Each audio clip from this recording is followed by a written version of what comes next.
आज बात करेंगे हम पेपर लीक पे। पेपर लीक अब मुद्दा बोलेंगे तो बुरा लगेगा, एक संगीन मुद्दा हो चुका है। अभी कुछ ही सालों पहले बिहार में बीपीएससी टीआरई 3 का पेपर लीक, उससे पहले यूपी कांस्टेबल का पेपर लीक, आरओ का पेपर लीक। मैं किसी भी सरकार से पूछना चाहता हूं, किसी भी सरकार से, अगर उनका चुनाव लीक हो जाए, इतनी मेहनत करते हैं वो, और दोबारा होना हो तो उनको कैसा लगेगा। एक विद्यार्थी से पूछिए कि माँ के गहने गिरवी रख के, पिता की जमीन गिरवी रख के, कोटा या बड़ी जगहों पे तैयारी करने के बाद जब बच्चा पेपर दे के आता है और उसको शाम को पता चलता है कि पेपर लीक हो गया, तो उम्मीदों की हत्या हो जाती है। ये वर्ड अगर आपको सही लग रहा हो, ये बहुत ही गलत है। क्या हम कभी उस पर कोई बहुत कड़ा उपाय करते हैं? बिल्कुल नहीं। 2 साल पहले नीट के पेपर लीक की खबर आई, उस पर कोई भी कठोर एक्शन नहीं लिया गया। क्या आपको लगता है एक लड़का पेपर लीक करा देगा? क्या एक टीचर पेपर लीक करा देगा? क्या एनटीए खुद इसमें शामिल नहीं है? बिल्कुल शामिल होगा। या इतना आसान नहीं है। मेडिकल जैसी भारत की प्रतिष्ठित परीक्षाओं का पेपर लीक, आप समझ सकते हैं, अगर एक कोई 140 नंबर वाला 600 नंबर पाके और डॉक्टर गवर्नमेंट कॉलेज में बन गया, तो फिर बाद में आप पेपर में तो पढ़ते ही कि पेपर में तौली और कैंची, पेट में तौली और कैंची छोड़ दी। कितनी बड़ी बात है, मगर हम इसको बहुत आसानी से लेते हैं कि हमने बच्चों के हित में पेपर को रद्द कर दिया है, पेपर दोबारा हो जाएगा। अच्छा, पेपर दोबारा हो जाएगा तो क्या गारंटी है कि लीक नहीं होगा? अभी 2025 की भी खबरें आ रही है कि एक पिता ने बच्चे के लिए पेपर लीक कराया था। मतलब हमारा एक पेपर दाग लग चुका है नीट के पेपर के, हर बार वो लीक होगा। करोड़ों रुपए में सबसे ऊपर वाला खरीदेगा, उससे नीचे लाखों रुपए में आएगा, फिर हजारों में बांट दिया जाएगा। बच्चे दिन रात मेहनत करें, कैसे समझाऊं? उन बच्चों के बीच में रहता हूं मैं, उन बच्चों को 14 से 18 साल के बच्चों को कैसे समझाया जाए कि आप डटे रहिए, पेपर लीक नहीं होगा है? हाँ, 14 से 18 साल के बच्चों को कैसे समझाया जाए कि आप फिर से पेपर दीजिए?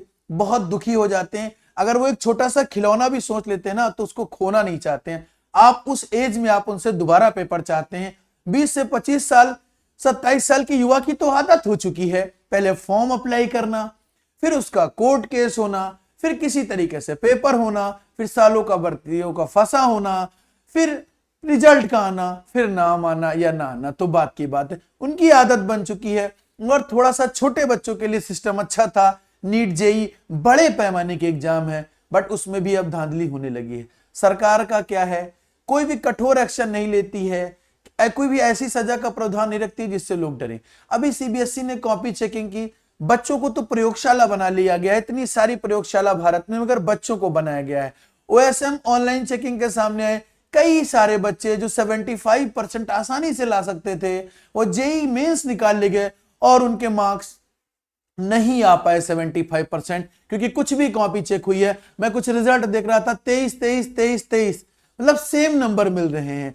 अगर इतने सालों से पेपर हुआ, सबसे गंदा रिजल्ट रहा इस बार, कई बच्चे फेल हुए, उसका कारण ओएसएम है। क्योंकि एक बच्चा अगर आपको कांटेक्ट करे तो मैं मानूंगा कि वो गलत है, और बहुत सारे बच्चे, बहुत भीड़ अगर इस आवाज को उठाने लगे तो इसका मतलब कुछ गलत हुआ है। आपने ऑनलाइन चेकिंग करी, काफी स्ट्रिक्ट चेकिंग करी, उससे भी फर्क नहीं पड़ता, मगर मुझे लगता है फिर आपने रीएवेल्युएशन का प्रावधान ला दिया कि आप फिर से कराइए। आपने थोड़ी सहूलियत दी, पहले हाथ पैर तोड़ दो, फिर प्लास्टर चढ़ा के हड्डियां जोड़ दो। ये कब तक सही है? क्यों नहीं? क्या शिक्षा मंत्री को शर्म नहीं आती? हमें तो लगता है अब इनको बहुत प्यार से इस्तीफा देके दूसरा शिक्षा मंत्री बनाना चाहिए, क्योंकि इनसे कुछ नहीं हो रहा है। नीट का पेपर लीक, उसके बाद सीबीएसई में ट्रॉमाइज हो गया है बच्चा, ट्रॉमा सेंटर में नहीं जाते हैं, जैसे पगला सा गया है। अब उसको लग रहा है क्या दूसरा नीट दूंगा वो तो नहीं लीक होगा। भाई 10 रुपए का चिप्स लाते हैं, जब तक उसको हम ना पढ़े वो लीक नहीं होता, मगर हमारे यहाँ पेपर लीक हो जा रहा है। हम डायपर लेके आते हैं छोटे बच्चे का, वो नहीं लीक हो रहा, मगर हमारे यहाँ पेपर लीक हो जा रहा। इस पर सभी को आवाज उठानी होगी, नहीं तो होता क्या है, 10-15 दिन मीडिया टीआरपी के लिए लंबी लंबी बातें, लंबी लंबी मीडिया कवरेज करता है, मगर युवा पीड़ा दर्द में रह के और अपने सपनों की हत्या कर देता है। फिर क्या क्या काम कर रहा है तो आप तो देख ही रहे हैं। ठीक है, आपका अपना प्रशांत पांडे। इस वीडियो को ज्यादा से ज्यादा शेयर करें।